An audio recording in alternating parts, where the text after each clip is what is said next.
Mstari wa kwanza inasema, nalimngoja Bwana kwa saburi, akaniinamia, akasikia kilio changu. Bwana Yesu asifiwe. Yaani katika kusikia sauti, ule Mungu ambaye anafaa atakuja kwa wakati wake. Ukitazama last Sunday tuliongea juu ya kitu ambayo inaitwa kumngojea, kusubiri. Bwana Yesu asifiwe. Na tukaongea mambo mengi pale. So wakati unapoendelea na kusikia na kutii sauti ya Bwana, Mungu atakuja kwa wakati wake. Bwana Yesu asifiwe. Na ndio mtumishi wa Mungu anasema hivi, nalimngoja Bwana kwa saburi, na kaiminia na akasikia nini? Kilio changu. Yaani yale matarajio uko nayo mazuri, ule maisha ambao unataka kukaa kama fulani, ngojea wakati wako. Bwana Yesu asifiwe. Kuwa na mikakati kwa wakati ambao unafaa. Bwana Yesu asifiwe. Ili uweze kuwa na njia ambayo inafaa. Lakini ukikosa kusikia sauti ya Bwana, uanze kufanya mambo yako kulingana na mapenzi yako, hautaweza kufika pale. Bwana Yesu asifiwe. Na ndio unaona mambo mengi na makanisa mengi na watumishi wengi wameshindwa na kazi ya Bwana. Bwana Yesu asifiwe. So cha muhimu tungojee huyo Mungu. Anasema akamngoja kwa subiri, kwa saburi, akamuinamia, akaanja na akasikia kilio chake. Bwana Yesu asifiwe. Hiyo kilio ambayo unacho, hiyo matarajio uko nayo, hiyo machozi ambayo unatoa usiku na mchana, ni kwa ajili ya familia yako, ni kwa ajili ya maisha yako, ni kwa ajili ya mafanikio yako. Ngojea kutoka kwa Bwana. Bwana Yesu asifiwe. Ataweza kutendea kulingana na mapenzi yake kwa wakati ambao unaofaa. Bwana Yesu asifiwe. Na ninajua Mungu wetu yeye si binadamu hata akose kutenda kwa wakati ambao haufai. Anatenda kwa wakati ambao unafaa. Tazama, anaambia Yeremia, nilikuwa nakujua hata kabla hujaingia tumboni mwa mama yako, na nilikuwa already nimekuteua kuwa nabii. Bwana Yesu asifiwe. Wa kimataifa. Kwa hivyo anamwambia usiogope. Hebu yona hiyo miaka yote. Bwana Yesu asifiwe. So tuache kuharakisha mambo zingine ambazo hazifai. Bwana Yesu asifiwe. Tungoje kutoka kwa Bwana.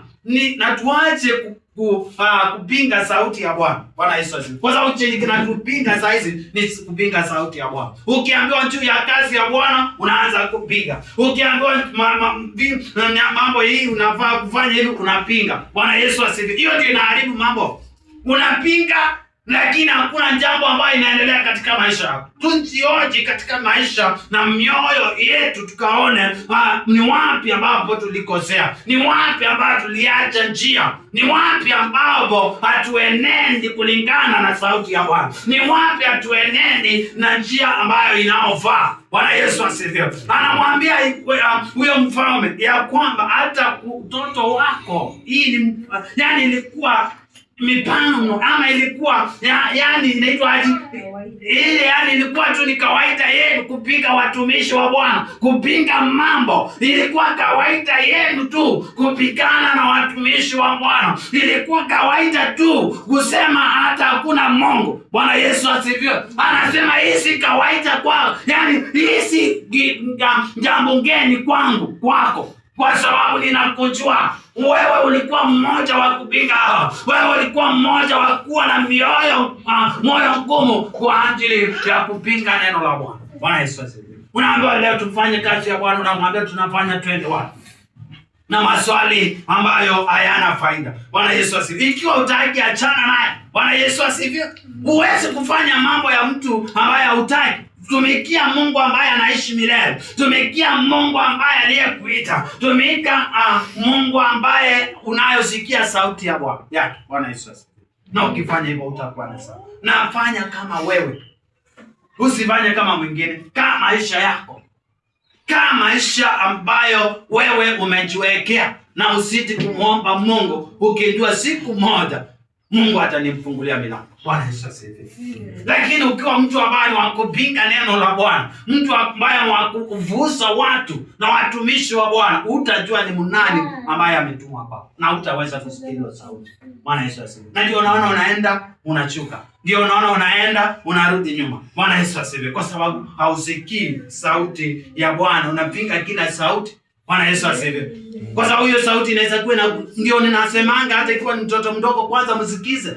Unajua anasema namna gani? Ikiwa ni like msikize, anasema aje? Ndio anaongea lakini sikiza kwanza point yake ni nini? Lakini uweze kumrekebisha kwa upendo. Bwana Yesu asifiwe. Lakini si kupinga kila sauti. Unaweza kuwa umepinga sauti ya Bwana na ikufungie baraka sana. Bwana Yesu asifiwe. Na ninajua Mungu wetu ataweza kutubariki. Kile kingine nasema tunafaa kuwa na kitu ambayo inaitwa wisdom. Tunafaa kuwa na hekima na maarifa ambayo imetoka kwa Bwana. Bwana Yesu asifiwe. Hiyo tutaipata katika kitabu ya Colossians chapter 3 verse 16. Na hiyo tutasoma pale, tutasoma na ndio utaweza kuelewa ndani na zaidi ndani neno la Bwana. Kile kingine tunafaa kuwa watu ambao ni wa kunyenyekea. Bwana Yesu asifiwe. Tunafaa kuwa watu ambao ni wa kunyenyekea sana. Watu ambao wananyenyekea kusikia sauti ya Bwana na Mungu wetu na aweze kutubariki. Na kile kingine tunafaa kusikiza. Na kile kingine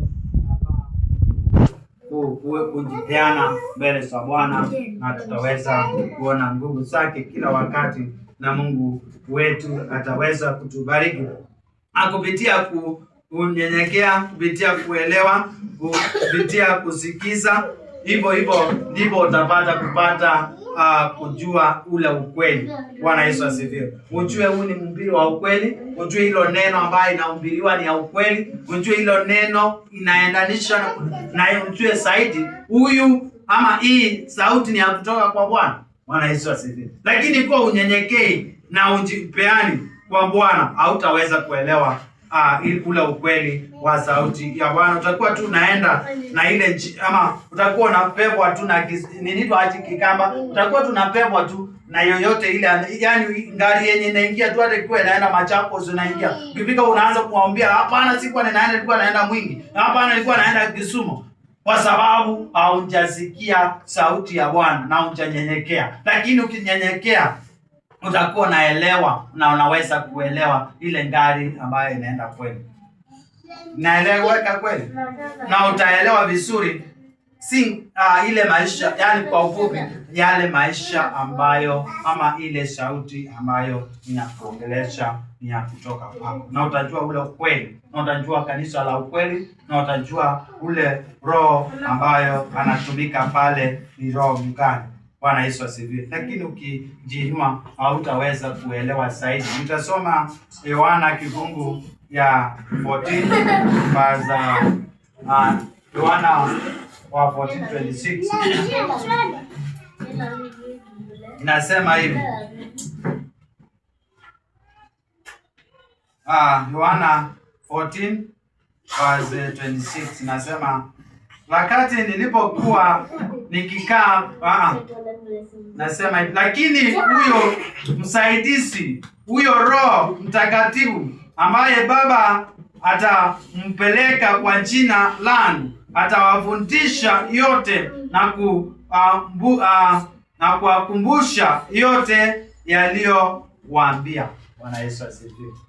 Yaani tukiwa watu wa kunyenyekea, watu wa kusikiza sauti kwa upole, tutaweza kujua na Mungu ataweza kutupea roho wake ambayo ni Roho Mtakatifu, aweze kutueleza ni njia gani, ni wapi mali yangu ilienda wapi, ni nani atanirudishia. Bwana Yesu asifiwe. Njia ambayo ninaenda Roho Bwana hii inaendanisha na mapenzi yako. Bwana Yesu asifiwe. Na utaweza kuona nguvu za Bwana zikitenda kazi katika maisha yetu, na kile kingine katika kunyenyekea na kuweza kujiweka mbele za Bwana, tuwe watu ambao wanasoma neno la Bwana.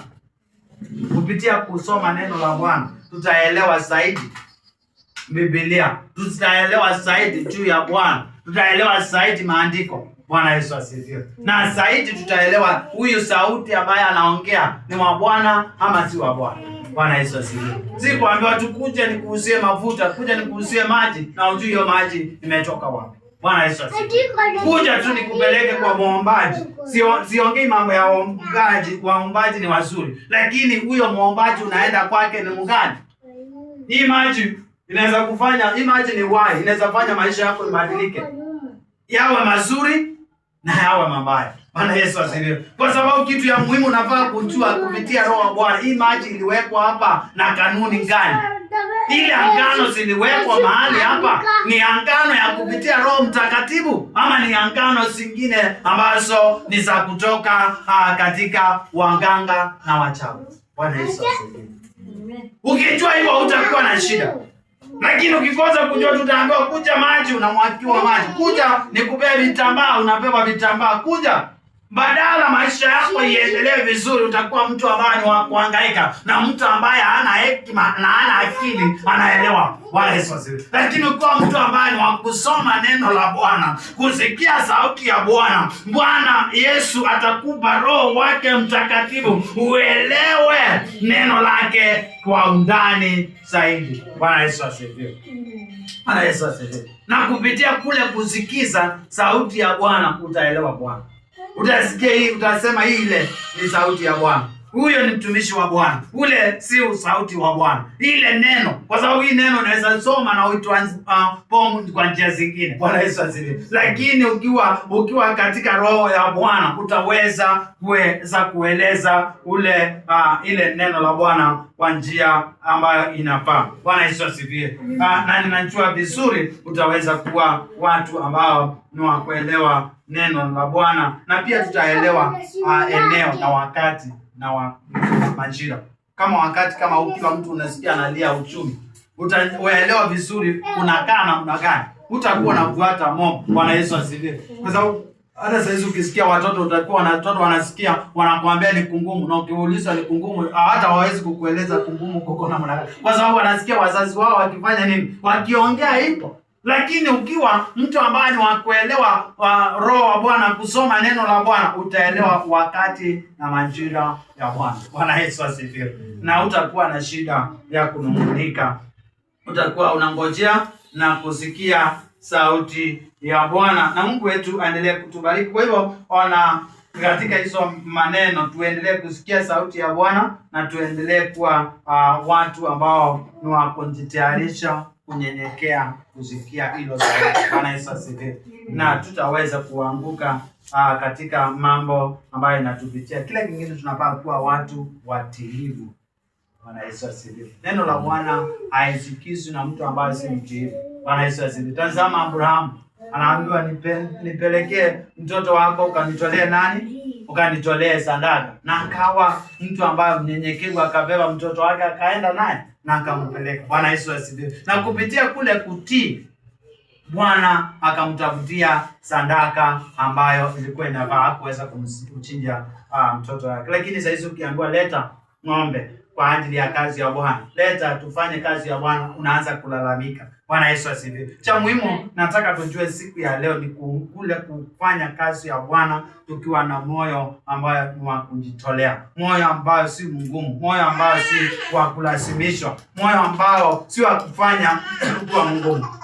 Bwana Yesu asifiwe. Na Mungu wetu aweze kutusaidia tunapokuwa watu watiifu, tukingojea Baba yetu aweze kutenda. Na zaidi ya yote Mungu wetu ataweza kutubariki na baraka zake kulingana na haja za mioyo yetu. Kwa vile wao unafikiria na unahitaji, si kama mimi. Bwana Yesu asifiwe. Kila mtu ako na mahitaji yake ya moyo wake. Kwa hivyo tukikaa watu ambao si wa kupinga neno la Bwana na kukosa kutii sauti ya Bwana, tutaweza kubarikiwa na huyo Mungu na baraka zake tutaenda nazo. nazo kila wakati, neema yake itatufunika. Bwana Yesu asifiwe. Hata mambo yakiwa mazito, neema itatufunika. Bwana Yesu asifiwe. Hata ikiwa hatuna mambo makubwa, neema ya Mungu itatufunika ikiwa tutaweza kusikia sauti ya Bwana. Bwana Yesu asifiwe. Ikiwa tutaweza kupiga sauti ya Bwana, na Mungu wetu atubariki na neema yake ikuwe nasi kila wakati, na ninajua tutaweza kutenda mambo ambayo ni ajabu katika maisha yetu. Mungu ambaye tunamwabudu, hakuna aliye kama yeye. Bwana Yesu asifiwe. Kwa hivyo cha muhimu kama Wakristo tuwe watu ambao ni wa kusikia sauti ya Bwana, kwa sababu watu wengi wanaanguka kwa sababu ya kukosa kutotii. Bwana Yesu asifiwe. Ndio unaona mtu anasikia mtu, by the way, ukitazamia saa hizo utasikia mtu anakuambia mimi nilikuwa muimbaji. Mtu anasema nilikuwa mwanakwaya, lakini ukimuuliza shida ni nini, ataanza kukuambia na mchungaji akafanya, sijui watu wa kanisa wakaongea, sijui nani aliniongelea, hiyo ikanifanya niache kanisa. Hiyo jambo inaweza kufanya kuacha kanisa. Bwana Yesu asifiwe. Mchungaji na wale wengine wanaweza, ndio, ikiwa uliacha, si ungeenda mahali ambapo ni ukweli. Bwana Yesu asifiwe. Si ungeenda katika kanisa ambayo inahubiriwa ukweli. Bwana Yesu asifiwe. Yaani utapata mtu ameanguka, anaanza kukuelezea mambo ambayo haina faida. Bwana Yesu asifiwe. Hata niliona wazazi wangu wakiteseka, ndio sababu sitaki kwenda kanisani. Niliona watu wa kwaya wakinisengenya. Niliona ule mama akiongea juu yangu, so nikaacha kwenda kanisani. So watu wengi wanaanguka kwa sababu ya kusikia masauti ambayo hayaendanishi na sauti ya Bwana. Bwana Yesu asifiwe. Lakini wakati tutapokuwa watu ambao ni watiifu wa kusikia sauti, ndio mchungaji alisema ama wanakwaya walinisengenya, wao ndio walinileta hiyo kanisani.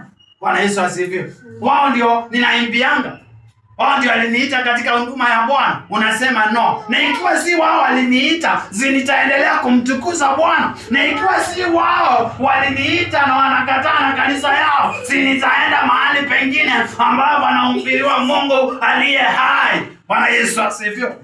Lakini hata unaanza kuanguka kwa sababu ya mambo ya dunia hii. Haya, mwingine anakuambia sijui, ninasikianga wachungaji wengi wamekuwa waporaji. Ndio, walikupora. Na ikiwa ulipora, si ni wewe ulienda kwao. Bwana Yesu asifiwe.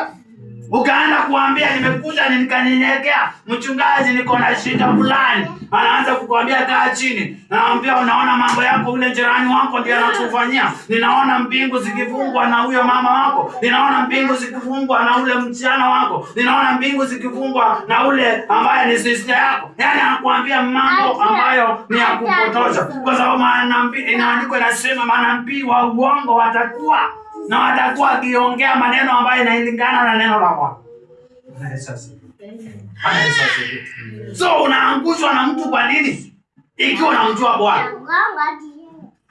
Wakati ulipoenda ukaombea wokovu, ukasema Bwana nimekubali kutembea pamoja na wewe, mkaangana na Roho Mtakatifu, uliangana na mchungaji? Hapana. So, ikiwa mchungaji alikuombea neema ya wokovu, unafaa kutembea kulingana na Roho Mtakatifu. Bwana Yesu asifiwe. Bali watu wengi wako huko nyumbani, mtu anasema mimi nasikizanga TV, mwingine anasema sitaenda. Kazi yake anaendelea kuongezea moto juu ya mwingine. Kwa sababu maandiko yanasema msiwaongelelee watumishi wa Mungu maneno mabaya. Bwana Yesu asifiwe. Yaani ulitoka kanisani na ukaenda pale ukaenda kuongelelea juu ya kanisa mbaya.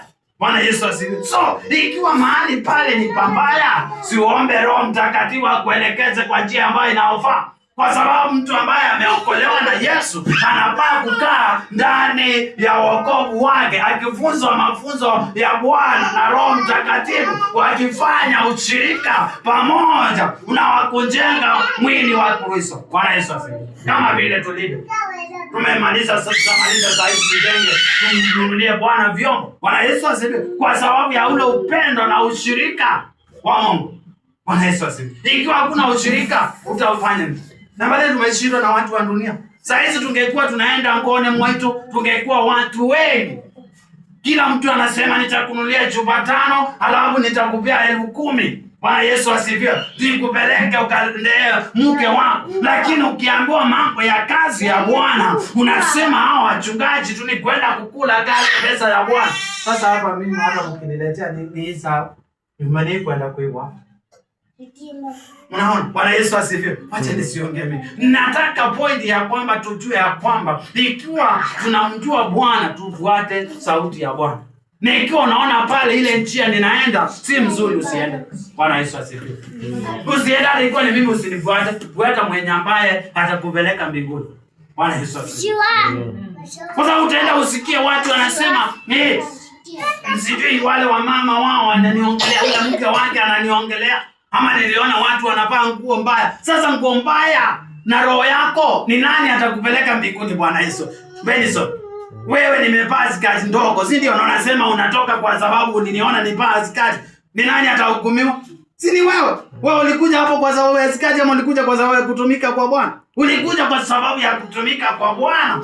Acha endelee kuvaa skati yake, mini skati yake. Wacha endelee kufanya maovu yake, wakati atafunguliwa hataona akienda vizuri. Bwana Yesu asifiwe. Yaani unapotozwa na lugha ile rahisi hivi nini? Yaani unapotozwa na mtu mwingine na mambo ya watu wengine, na tunainga kama vile nimekuambia. Sasa unasikia watu wengi wanasema uchumi ni mbaya, Kasongo ni mbaya. Sasa rais, by the way, atawapea nini? Ni ukweli ndiye anaongoza, si ndio? Hata nani aongoze, ni nani atakuletea unga kwa nyumba? Hakuna. So point ni kwamba tunapaa hata kabla tuongee mambo ya mtu, kwanza tuangalie kiini yake, leo undani wake.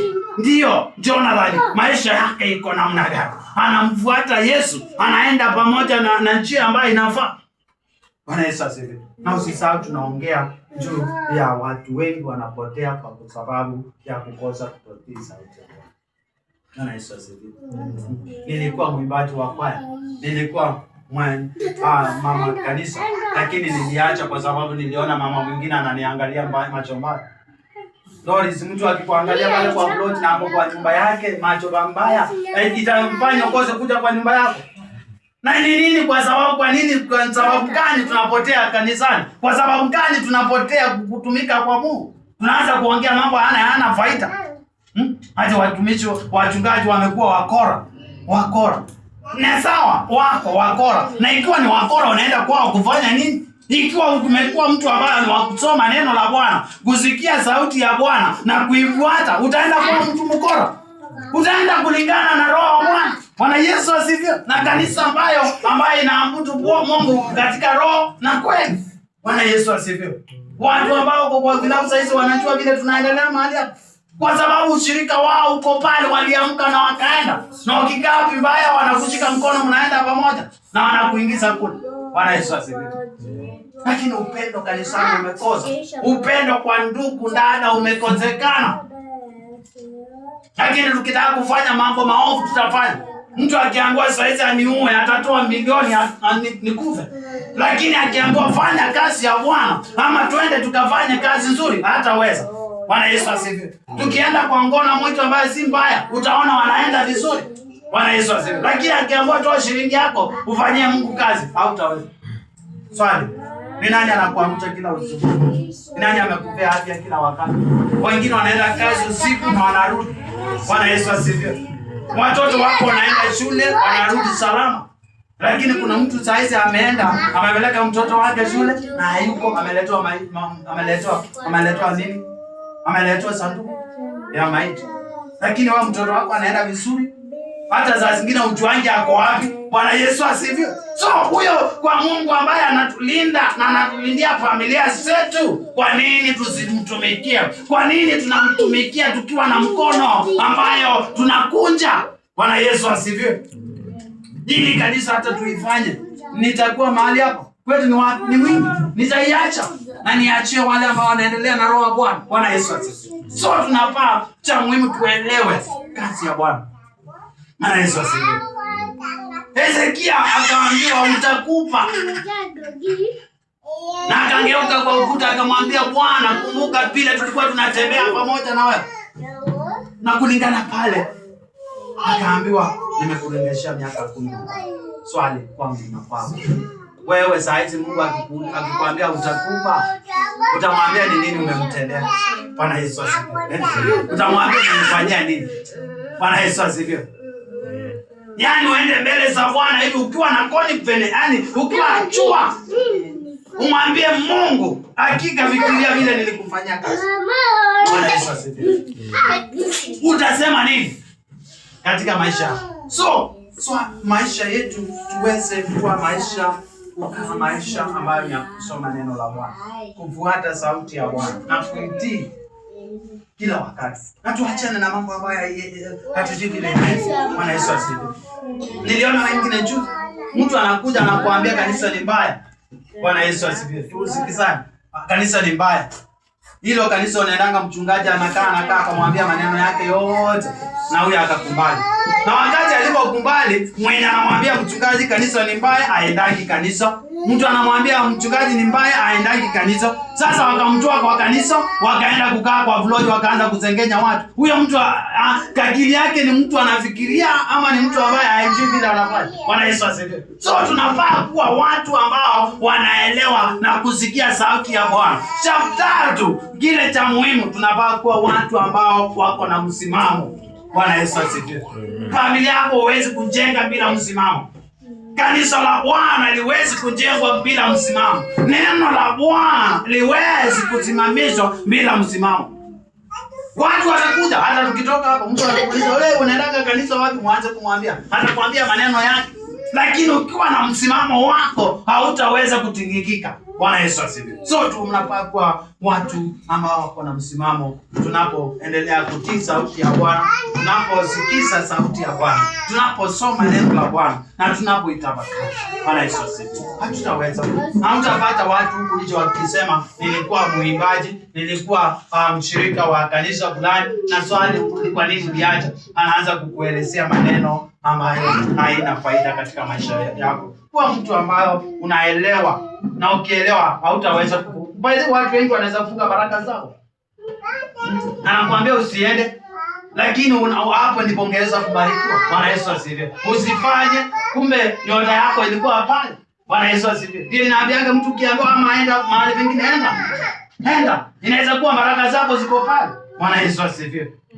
So tunafaa kuwa watu ambao wana msimamo wakati tunaposikia sauti ya Bwana na tunapolitii, na Mungu wetu aliweze kutubariki na tutaweza kuwa watu wa kuongea neno la Bwana opposite. Bwana Yesu asifiwe. Tutakuwa tunaongea baraka za Bwana vile zimetutendea.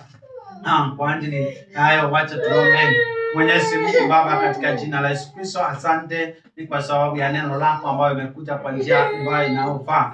Katika jina la Yesu Kristo tumejiuliza kwa nini watu wengi wanapotea. Bwana, ni kwa sababu ya kukosa kusikia sauti yako Bwana, na kusikiza neno lako na kuisema kwa watu wako Bwana. Bwana wa mbingu na nchi, tufunze sisi wote ambao tuko mahali hapa Yesu mbele, katufunze kuelewa neno lako na kuitii na kuifuata kila wakati Bwana, na kutembea nalo. Tubariki sisi sote na neema yako ikatutoshe, na ni kwa jina la Yesu Kristo tunaomba na kuamini. Amen. Tuseme, and my grace of the Lord Jesus Christ and the love of God and the fellowship of the Holy Spirit be with us now and forevermore. Amen. Amen.